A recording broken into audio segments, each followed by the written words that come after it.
Good morning. Welcome to the daily devotion on Unsung Heroes of the Bible.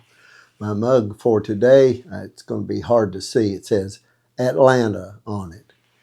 Not that I love Atlanta. It's just that I was stuck there after Katrina, working for the seminary at our extension there.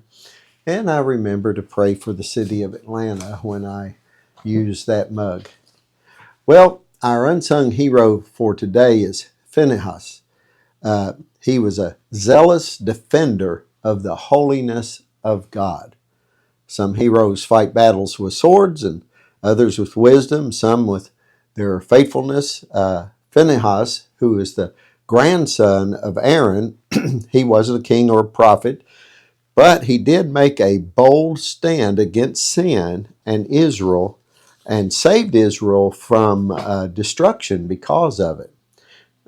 So when we think about it, let's think about the crisis that was going on in Israel, a nation that at this point in his life was falling into sin.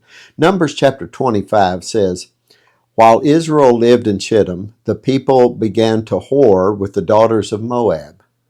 These invited the people to the sacrifices of their gods, and the people ate and bowed down to their gods. So Israel yoked himself to Baal of Peor, and the anger of the Lord was kindled against Israel." So the Israelites had compromised their faith. They were engaging in immorality for one thing, and idolatry another with Moabite women. It was a religious thing as well as as a moral thing. So God's wrath was burning against Israel, and a deadly plague was already sweeping through the camp because of God's anger with Israel. At the center of it all, a leader from Israel openly flaunted his sin. He was bringing a Midianite woman into his tent right in front of Moses, right in front of the congregation. In other words, open sin and rebellion against God. So Phinehas, Aaron's grandson, took some bold action. Numbers 25, verses 7 through 8. When Phinehas, the son of Eleazar, son of Aaron the priest, saw it, he rose and left the congregation and took a spear in his hand and went after the man of Israel into the chamber and pierced both of them. Thus the plague on the people of Israel was stopped. You see, what they were doing was a death penalty, but nobody was doing anything about it. Phinehas did. He didn't wait for somebody else to act. He took a righteous act against this rebellion on his own. The zeal was not on his part for vengeance of any sort. That's not what was going on. He was trying to uphold the holiness of God and God's law. The moment he acted, the plague stopped. So his action spared Israel from further judgment of God.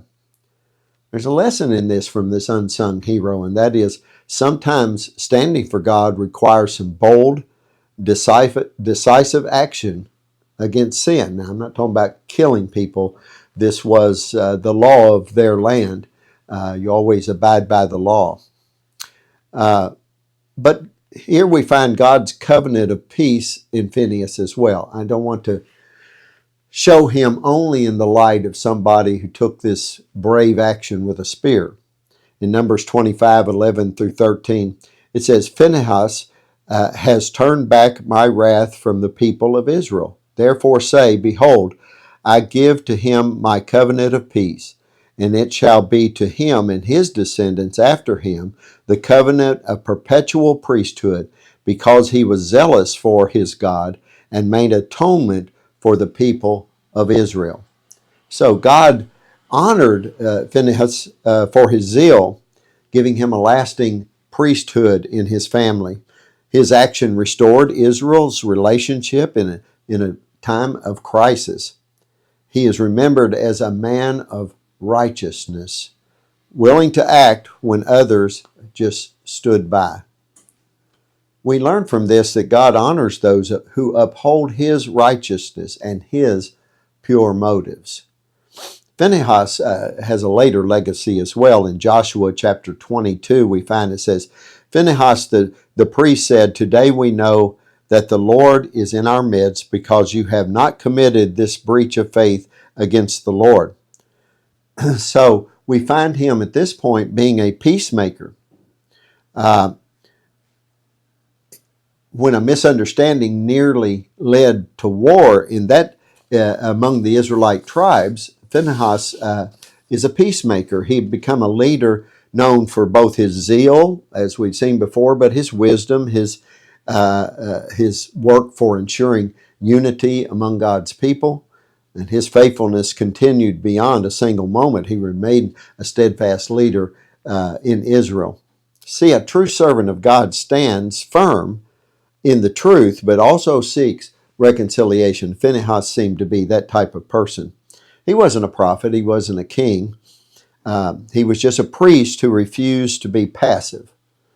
And maybe we need some preachers who refuse to be passive. His zeal saved a nation. Maybe we need leaders who have enough zeal to save a nation today.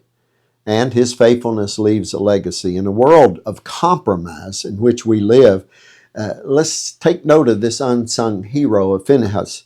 To stand for what is right, to uphold God's holiness, and to leave behind a testimony of faithfulness that will last for generations to come. Well, I hope this has been a blessing to you. Subscribe to this channel, pass it on to others. God bless you. Have a good day.